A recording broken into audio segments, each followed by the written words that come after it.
What's going on, you guys? Cisco here from the future. We filmed the video you're about to see a few months ago, which was pretty early. Honestly, too early, because we didn't have a lot of info from Zion Arms. And honestly, they didn't have a lot of info at the time as well. But now that we're in the future, we have more info, and I will be interrupting where updated info is needed. So, enjoy. Finally, Zion Arms has released their first debut airsoft gun, and it's not an M4. Not Mayo. What's going on, you guys? My name is Cisco, and today I have in front of me the sample of the officially licensed RD PW9 from Zion Arms. Now, if you've never heard of RD, neither have I. But they're a real firearms manufacturer that actually makes the real version of the PW9. I don't know what RD stands for.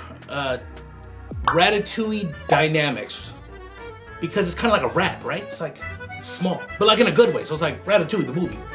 Yeah, that's what it stands for. Now, as I said before, this is Zion Arms' debut airsoft gun to the airsoft market, and it's a PCC, standing for pistol caliber carbine.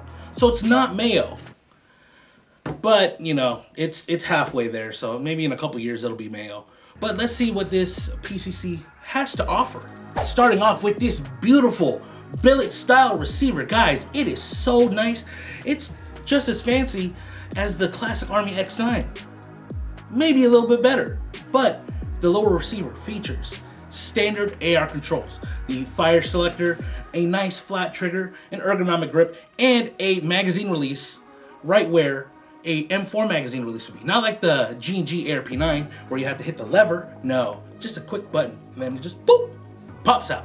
Did I mention that the receiver is made of metal? Huh? And it's a billet style. Where you at, G&G? My bad. I got it, hold on. My eyes just itchy. Now, moving on to the front of the gun, you see this nice officially licensed RD handguard with M-LOK on the sides, the Picatinny monolithic up top, and this cut here that makes it like an angle vertical grip already cut into the rail system, which is actually pretty nice. It feels very comfortable in the hands, and does have a little nice hand stop area right there. Now, some of you might be turned off by this because you want to add your own vertical grip, your own accessories. However, Zion Arms does plan on releasing front end kits with different rail systems, different lengths, so you will have that option later on.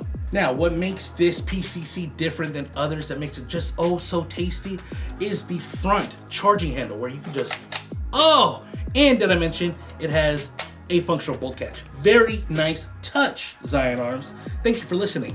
And then to round it out, we do have their very unique, very stylish muzzle brake flash hider. It doesn't really look like a flash hider because there are ports all over this. I would say it is more of a muzzle brake, but it is just kind of square, blocky, glocky. A couple other features that this rail has to offer is that the charging handle can actually be moved from the left or right hand side, so it's ambidextrous. And it has QD sling points on both the left and right hand side toward the end of the rail here. Why would you want to run a 2-point sling on such a short gun? I don't know, but it's there. Now, moving on to the rear of this gun is where you can Gucciify this gun. Now, if you notice, there is no buffer tube. And that's because the real version of the PW9 does not have a buffer tube.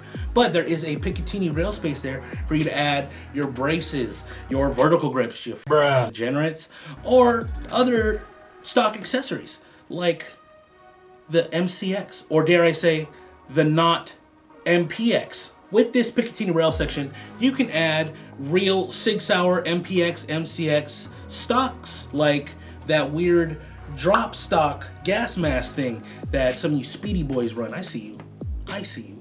But Zion Arms does plan on releasing different stock kits for the PW9 as well. But if both of those are not in your fancy, you can still remove this whole section and expose a standard M4 AEG style buffer tube system. So you can just remove that, take a standard AEG buffer tube and mount it on here without any problems. Now, unfortunately, the brakes you see here is not included with the airsoft gun, so you just get that right there. The biggest problem with pistol caliber carbines in airsoft is magazine compatibility. Why does every freaking company have a different magazine? Can we just unify it like KWA? It's KWA. Aries, it's Aries. ICS, just come on, guys. Now, what's great about the PW9 is that it can accept classic Army X9 magazines. Fantastic! And honestly, can we all agree, guys? I think the X9 magazine should be the standard for pistol caliber carbine magazines because it can fit not only the X9, the PXG9, the G&G ARP9, and now the PW9. Everyone, please. Speaking of which, Classic Army makes a drum mag for the X9, which means now that's an airsoft gun. Internally, the gearbox is a standard version 2. Thank you! Holy crap! No proprietary business. No, where you at, Aries? Classic Army? You're not here because this is completely compatible with aftermarket stuff. But there's no need to swap that out because in the gearbox, you have a quick change spring system, a steel piston, and the Zion Arms Nebula MOSFET, which if you haven't seen our Lancer Tactical Gen 3 video, they paired up with Zion Arms to include those out of the box. And it is magnifique. It's so nice. Paired with the gearbox, you do have a high torque motor, a rotary style hop-up unit, and a 6.03 inner barrel out of the box. If you don't know about the Zion Arms MOSFET, it's programmable. Hello, you get burst round features, 2-round burst, 3-round burst, 4-round, up to 5-round burst, guys. On top of that, it has semi-locked and binary trigger. That is insane.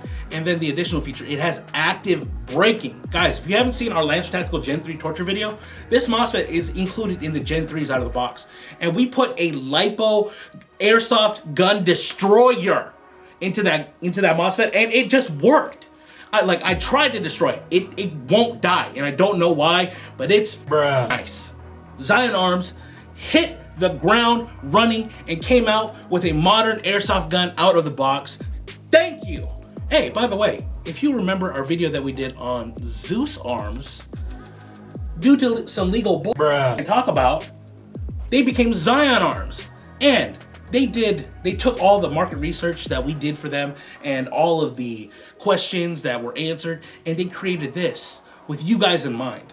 Such a good, I don't know where I'm going with that, but it's great. Like, thank you for listening to us. Now, I want to see more from you guys, all right? I want to see an M4, and then you're going to make an AK, and then make a double barrel AK, and then you're going to make an automatic grenade launcher, and then some type of SR-25, and then a G36. No, you can't do a G36 because licensing, but something like that. Guys, I need to see more from you, okay? This is the first one, but I need more now. Now, the chrono specs might change because this is a sample model, but when we did it, we were shooting at about 330 to 340 feet per second with 0.2 gram BB and at a rate of fire of about 18 to 20 BBs per second, which is pretty good. And I would say that this is around the ballpark of what Zion Arms is going to be releasing the PW9 out of the box because they're smart.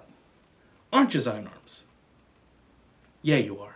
Now, you might be asking yourself, Cisco, that's a really nice gun. How much does it cost?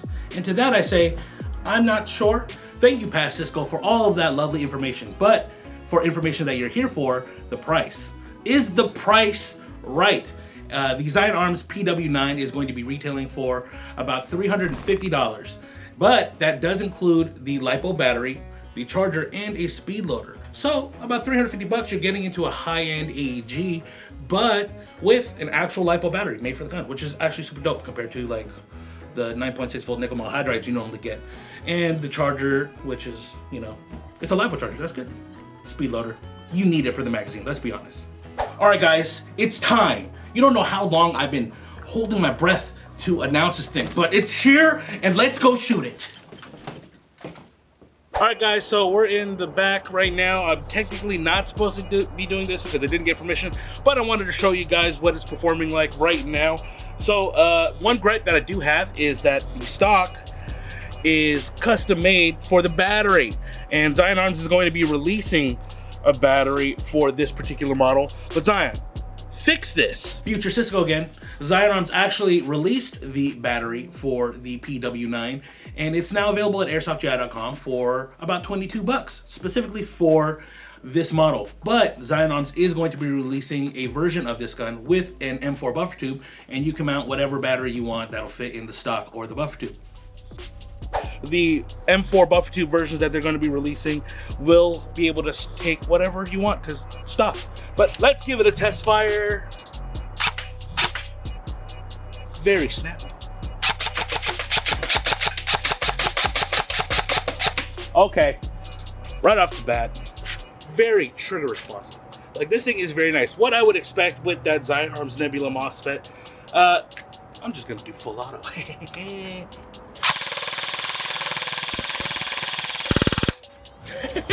It's not that bad, actually. Rate of fire, yeah, just around 18 to 20 beats per second, so pretty healthy, but overall, I like it. The one gripe, again, the stock battery space. Fix it, but custom battery.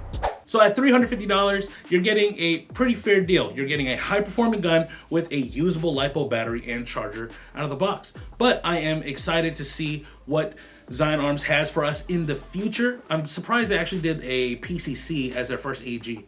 Maybe there was something you guys said during the market research that, you know, just they ran with it. But subscribe for more content. We upload every week. I'm live streaming every Tuesdays and Thursdays, and now we have a live stream giveaway for those live streams. So stay tuned for that, and I'll see you guys next time. Peace.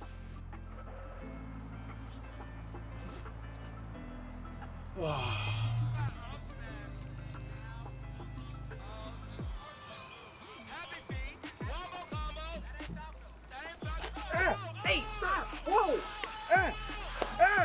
Oh, hey, what the? Stop! Give me that thing. Wasting water.